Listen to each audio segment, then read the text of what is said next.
안녕하세요. 수초고블린입니다. 오늘은 요즘 초보자에게 인기가 많은 물고기인 베타에 대해서 알아보려고 합니다. 베타는 화려한 색상과 아름다운 지느러미를 가지고 있어 소셜미디어나 개인 공간에서 아름다운 사진을 공유하는 것이 인기가 있습니다.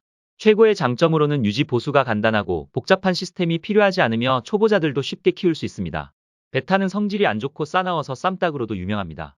그런 만큼 베타를 키울 때는 한 어항에 한 마리만 키우시는 것이 좋습니다. 합사가 완전히 불가능한 것은 아니지만 만일의 경우를 위해 한 마리만 키우시는 것을 권장합니다. 베타를 키우는 환경 조건은 다음과 같습니다. 첫 번째, 온도. 온도는 26에서 28도가 가장 적당한 온도이며 20도 아래이거나 30도를 넘어가면 안 됩니다. 두 번째, 수류. 베타는 본래 연못이나 작은 강에서 서식하는 물고기로 물살이 세지 않아야 합니다.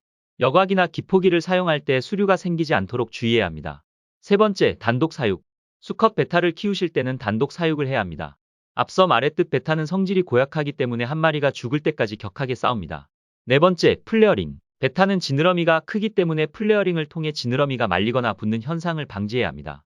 플레어링은 하루에 5에서 10분 정도 꼭 해주셔야 합니다. 플레어링은 거울을 비추어주는 방법이 있으며 두 마리 이상 키우시면 각 어항을 맞대서 서로를 보게끔 하는 방법이 있습니다. 다섯 번째, 환수. 베타는 튼튼하게 살 수 있다고 해서 방치하시면 절대 안 됩니다. 수질에 예민하지 않더라도 베타도 물고기이기 때문에 환수는 필수입니다. 무여과로 키워도 무방하지만 초보자라면 여과기를 설치하는 것이 좋습니다. 여과기 없이 좁은 공간에서 키울 때는 2, 3일에 한 번씩 전체 환수를 해주시고 사료나 배설물 찌꺼기는 스포이드로 매일 제거해 주시는 게 좋습니다. 어항이 20큐브 이상일 땐 7에서 10일에 한 번씩 전체 환수를 해주며 어항을 깨끗이 닦아 주셔야 합니다. 여섯 번째, 수질. 베타는 중성에서 약알칼리성 수질을 선호합니다. 그래서 pH를 맞춰주기 위해 알몬드 잎 사용을 추천합니다. 환수 후에 알몬드 잎을 넣어주시면 물색이 갈색으로 변하게 되는데 오염된 것이 아니라 아몬드 잎에서 우러나온 색이니 걱정 안 하셔도 됩니다. 일곱 번째, 은신처와 침대. 베타는 지느러미가 크기 때문에 휴식이 필요한 물고기입니다. 그렇기 때문에 쉬거나 잘 때 누워서 자는 습성이 있습니다.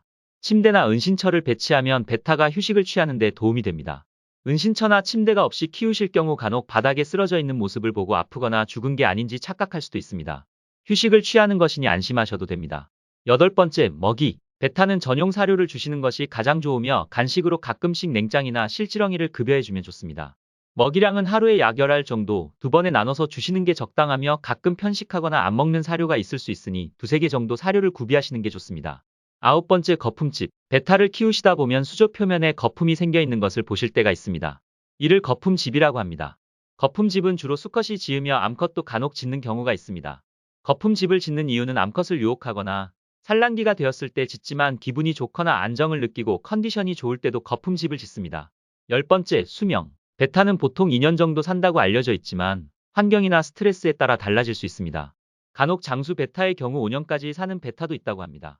화려함과 편안함을 동시에 갖춘 강아지 같은 물고기 베타. 방 안의 작은 공간 속 화려한 모습으로 공간을 화사하게 만들어주는 베타를 한번 키워보시는 건 어떤가요?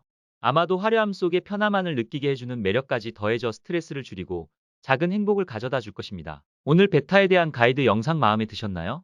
마음에 드셨다면 구독과 좋아요 부탁드립니다. 감사합니다.